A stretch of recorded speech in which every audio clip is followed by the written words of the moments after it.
غریب کے لیے درد رکھنے والے عمران خان اور بھنگ زدہ حکومت، IMF بمقابلہ PTI اور وفاقی وزراء کے جھوٹ پکڑے گئے۔ گزشتہ 3 سال سے تاریخ پر تاریخ مل رہی ہے، کبھی 1 مہینہ، کبھی 2 مہینے، کبھی 1 ہفتے کے بعد، تو کبھی سیکرٹری خزانہ بدل رہا ہے، کبھی وزیر خزانہ بدل کر، کبھی پنجاب کی کابینہ بدل کے خوشخبری سنائی جاتی ہے کہ حقیقی تبدیلی تو اب آئی تو کب آئی۔ پیٹرول اور ڈالر کی اونچی اڑان کے دکھڑے تو کیا رونے ہیں، صرف اس خبر نے رہی سے ہی جان بھی نکال دی ہے کہ IMF نے آٹے، چینی، بجلی، گیس اور دیگر اشیاء پہ سبسڈی بالکل ختم کرنے کو کہہ دیا ہے۔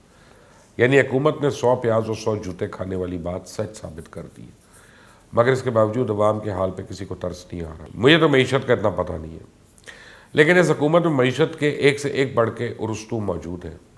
پتہ نہیں ان کو غریبوں کی شکلیں اور حالات دکھائی نہیں دے رہے، یا پھر یہ سب اس چکر میں ہے کہ جتنی دہاڑی لگانی ہے لگا لو، کیونکہ اس کارکردگی کے ساتھ تو یہ دھاندلی، زور زبردستی اور مار دھاڑ کر کے بھی کوئی بھی الیکشن نہیں جیت سکتے۔ ان ارسطوؤں کے پاس سارے فارمولے ہیں کہ وینٹیلیٹر کیسے بنانے ہیں، بھنگ سے زر مبادلہ کیسے کمانا ہے، الیکٹرانک ووٹنگ مشین کیسے بنانی ہے۔ اگر فارمولہ نہیں ہے تو صرف یہ کہ ملک کو چلانا کیسے ہے۔ یہ ہر مہینے نئے ٹرک کی بتی کے پیچھے لگا دیتے ہیں، براڈ شیٹ ہو یا حالیہ شریفوں پہ مبنی منی لانڈرنگ والا معاملہ۔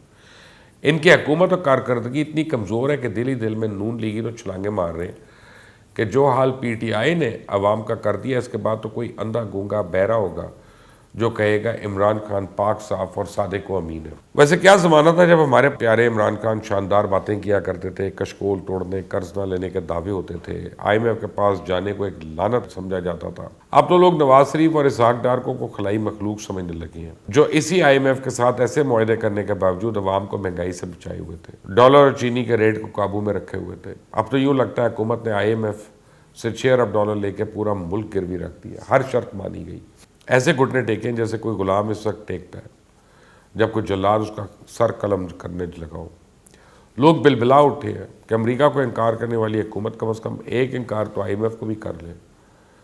یہ جو وفاقی وزراء دعوے کر رہے ہیں کہ الیکشن سے پہلے نون لیگ 3 حصوں میں تقسیم ہو جائے گی، تو اس بھنگ زدہ کارکردگی کے ساتھ نون لیگ کا تو پتہ نہیں، PTI 5 سے 6 حصوں میں ضرور تقسیم ہو سکتی ہے۔ ابھی کل کی بات ہے، کابینہ اجلاس میں جب ایک وزیر کی جانب اشارہ کیا گیا کہ نون لیگ سے رابطے میں ہے، تو انہوں نے کھڑے ہو کے کہہ دیا کہ جب چودھری نثار نون لیگ سے PTI میں آئے گا تو میں بھی حق رکھتا ہوں کہ نون لیگ میں چلا جاؤں۔ تو نقب تو سارے کے سارے لگا رہے ہیں۔ ایسا نہیں ہے باقیوں نے سیاست کرنا چھوڑ دیا یا وہ روٹی کو چوچی کہنا شروع ہو گئے۔ اسے کو مجھ سے پوچھے تو اس حکومت کے سامنے ایک سب سے بڑا چیلنج کیا، تو میں کہوں گا غریب عوام کو زندہ رکھنا حکومت کا سب سے بڑا ٹاسک ہے۔ کاش عمران خان وسیع تر قومی مفاد میں ایک اور یو ٹرن لے لیں اور اپنی پالیسیوں کو 180 ڈگری پہ موڑ دیں۔ سچ یہ ہے کہ ملک میں لوٹ مار سیل جاری ہے۔ خان صاحب نے اپنا 3 سالہ دور اقتدار صرف عوام کا تیل نکالنے پہ ضائع کر دیا اور فائدہ ATMs کو مل گیا۔ کیسا شرم کا مقام ہے کہ عمران خان IMF کے پاس چلے گئے، خودکشی بھی نہیں کی، حالانکہ PTI نے اندھا دھند مہنگائی سے عوام کو خودکشی پہ مجبور کر دیا۔ پھر کہتے ہیں کہ عوام خوشحال ہو رہے ہیں۔ شرم تو اس حکومت کو عثمان بزدار پہ بھی نہیں آتی، جو راتوں کو گاڑی پہ نکل کر رابن ہوڈ بننے کی بھونڈی کوشش کر رہا ہوتا ہے، افسروں کو معطل کرتا ہے کہ شہر میں صفائی نہیں، حالانکہ ان کو کسی بھی اسپتال میں جا کے ڈینگی کے مریض دیکھ لینے چاہیے، معلوم ہو جائے گا ان کی اپنی کارکردگی کیا ہے۔ بس پوری کی پوری PTI میڈیا اور سوشل میڈیا پر پروپیگنڈا کرنے میں لگی ہوئی ہے، کام دھیلے کا بے شک نہ ہو۔ اور ان سب کے ساتھ جب گندی اور غلیظ زبان والے وزیروں کو کھلا چھوڑا ہوگا کہ جاؤ میڈیا پہ جا کے جس کی مرضی پکڑی اچھال دو، تو پھر ایوانوں میں چور چور اور ڈاکو ڈاکو کے نعرے تو لگیں گے نا۔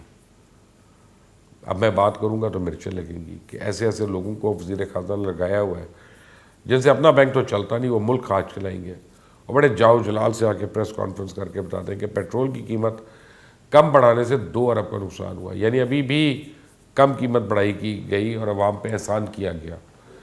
تحفے یار اس کارکردگی پہ ایک دھیلے کا کام کیا نہیں، نہ ٹیکس نیٹ بڑھا، نہ مقرر کردہ FBR کی اہداف کو پورا کر سکے۔ جو ٹیکس ریٹرنز کی ڈیٹ آگے بڑھائے گی اس کی وجہ بھی یہی ہے کہ جب FBR کو پتہ چلتا ہے کہ مقررہ اہداف پورے نہیں ہو رہے تو یہ ٹیکس ریٹرن فائل کرنے کی ڈیٹ ایکسٹینڈ کر دیتے ہیں۔ بچپن سے ہم یہ گیمیں اور کرتوت دیکھتے آ رہے ہیں، کوئی نئی بات نہیں ہے۔ حماد اظہر ہو، شوکت ترین ہو، شہباز گل ہو یا فواد چودھری جیسے دیگر ہر کوئی بار یہی منجن بیچتا ہوا دکھائی دیتا ہے کہ پاکستان میں اشیاء کی قیمتیں دنیا کے دیگر ترقی پذیر ممالک خاص طور پہ خطے کے ممالک کے مقابلے میں ابھی بھی کم ہے، پر یہ آدھا سچ ہے، میں اس کو جھوٹ ہی کہوں گا، کیونکہ پورا سچ یہ ہے کہ پاکستان میں مہنگائی کی شرح 8% ہے، جبکہ اس کے مقابلے میں ہندوستان میں شرح 4.6، بنگلہ دیش میں 5.9، سری لنکا میں 4.6 اور نیپال میں 4% ہے۔ بنگلہ دیش میں جی ڈی پی کے لحاظ سے فی کس آمدنی $2,227 ہے، انڈیا میں $2,191 ہے، جبکہ دوسری جانب پاکستان میں فی کس آمدنی $1,279 ہے، جو خطے میں سب سے کم ہے۔ تو یوں پورا سچ یہ ہے کہ ضرورت کی چیزوں کی خریداری کا تعلق قوت خرید سے ہے۔ پاکستان میں قوت خرید کم ہوئی ہے، اس کا تعلق ملک کی فی کس آمدن سے ہے۔ پاکستان کی فی کس آمدن کا موازنہ بنگلہ دیش اور انڈیا سے کیا جائے تو پتہ چلتا ہے کہ پاکستان اس لحاظ سے دونوں ممالک سے کتنا پیچھے ہے۔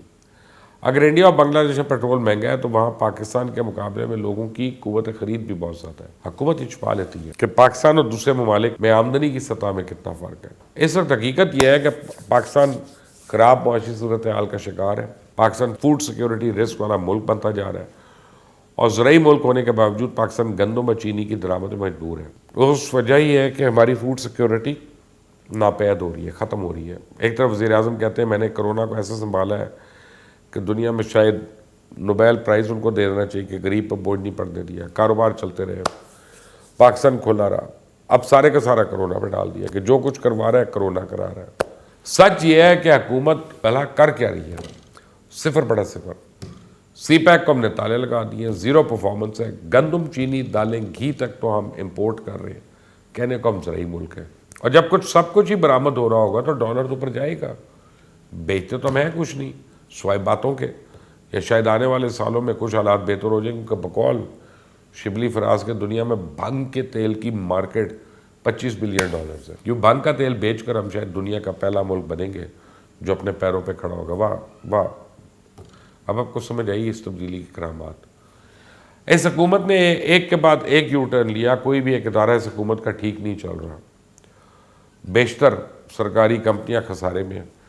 ان کمپنیوں کے باعث قومی خزانے کو سالانہ 400 ارب سے زیادہ کا بوجھ برداشت کرنا پڑ رہا ہے۔ موجودہ حکومت کے پاس اب 2 سال سے بھی کم عرصہ رہ چکا ہے۔ عمران خان کرپشن ختم کرنے کا ایک نکاتی ایجنڈے پر پاکستانی قوم کا اعتماد لینے پہ کامیاب ہوئے تھے، لیکن حکومت کی بدعنوانی میں کمی تو دور، کسی ایسے شخص کے خلاف بھی کوئی فیصلہ نہیں سامنے آیا جنہیں حکومت تواتر سے چور اور لٹیرے قرار دیتی رہی۔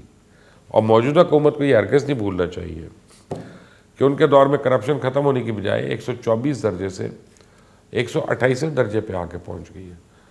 تو آخر بس میں اتنا ہی کہوں گا کہ یہ اچھا غریب کے لیے در رکھنے والے لوگ ہیں، جو غریب کے استعمال کی ہر چیز پر سبسڈی ختم کرنے کا طریقہ ہے اور پھر الٹا ٹیکس لگا دینا، پھر سادے کو امین بھی رہنا۔ ایسا نہ کرے کہ غریب بلبلا اٹھے، کوئی نہ کوئی حل نکالے۔ دنیا میں کوئی ایسا مسئلہ نہیں جس کا حل نہ ہو، صرف سر جوڑ کر بیٹھنے کی بات ہے۔